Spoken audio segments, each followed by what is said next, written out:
Suivant la vidéo que j'ai faite sur comment transformer les activités dans les activités difficiles, comment les transformer, comment amener de la présence puis les transformer, je voulais aussi rajouter peut-être un petit mot de la fin, peut-être, mais c'est jamais à propos de est-ce qu'on doit faire ou ne pas faire, mais toujours avec à quel niveau de conscience est-ce que je le fais.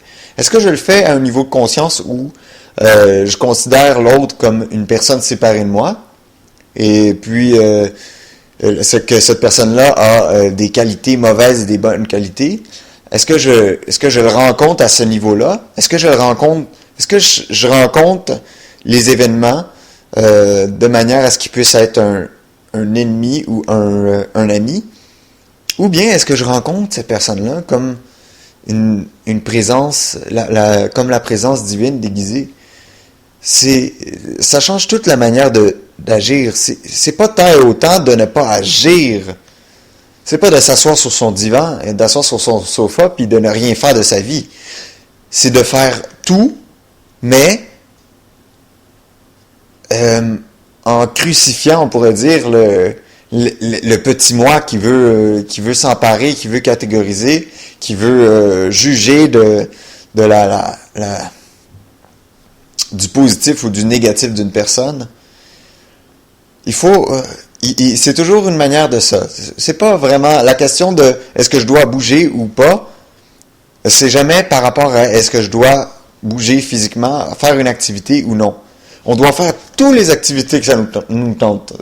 Si vous voulez aller marcher, allez marcher. Si vous voulez aller voir des amis, vous amuser avec des amis, allez-y. C'est pas l'action comme telle, d'agir ou de ne pas agir, c'est pas la question. Mais tout est dans la manière de le voir. Qui apporte l'opportunité dans une journée? Hein?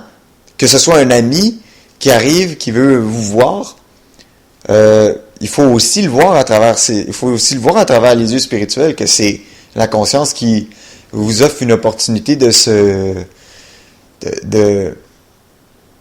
s'exaucer à travers votre conscience. Il faut voir que toutes les opportunités sont là, comme la conscience qui veut s'exaucer à travers vous.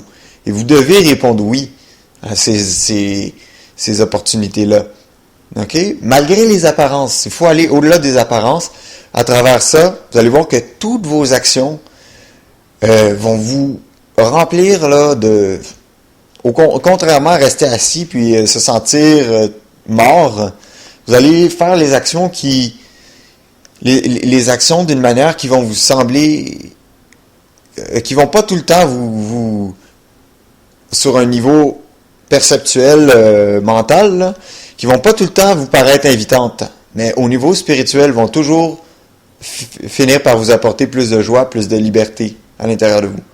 Donc bougez, et restez pas inactif en vous assoyant sur le divan pour juste parce que vous avez entendu un sage dire de rester tranquille et de ne pas bouger, mais bougez avec le bon niveau de conscience, c'est-à-dire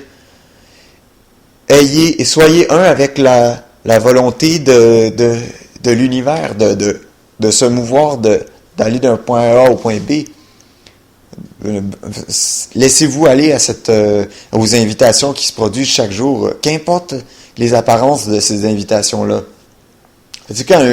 Quand quelqu'un qui nous a fait du tort par le passé arrive dans notre champ de conscience, c'est pas pour lui, la plupart des gens ne sentent pas nécessairement de l'amour, là, on s'entend. C'est quelqu'un qui vous a blessé vous avez eu une expérience avec cette personne-là qui n'était pas nécessairement positive, mais il va jamais avoir de changement dans l'optique où on refuse cette personne-là puis on la voit comme un ennemi.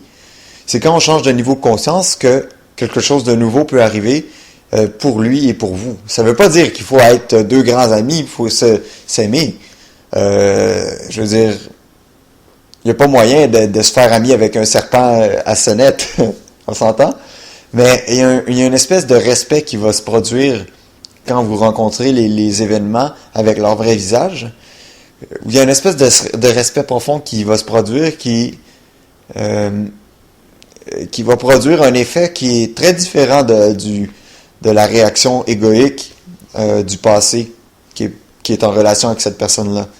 Donc, c'est juste ça que je voulais clarifier parce que quelqu'un me demandait encore, mais ça répond pas à la question, est-ce qu'on doit bouger ou non? Est-ce qu'on doit se mouvoir? Et il y en a qui vont se mouvoir, ils vont être très bien comme ça. Il y en a d'autres qui vont pas se mouvoir, ils vont être très bien comme ça. Mais tout est dans l'état d'esprit. C'est pas dans l'action comme telle. Avec quel état d'esprit vous abordez l'invitation? C'est ça l'histoire. Donc voilà, c'est tout ce que je voulais rajouter. Merci.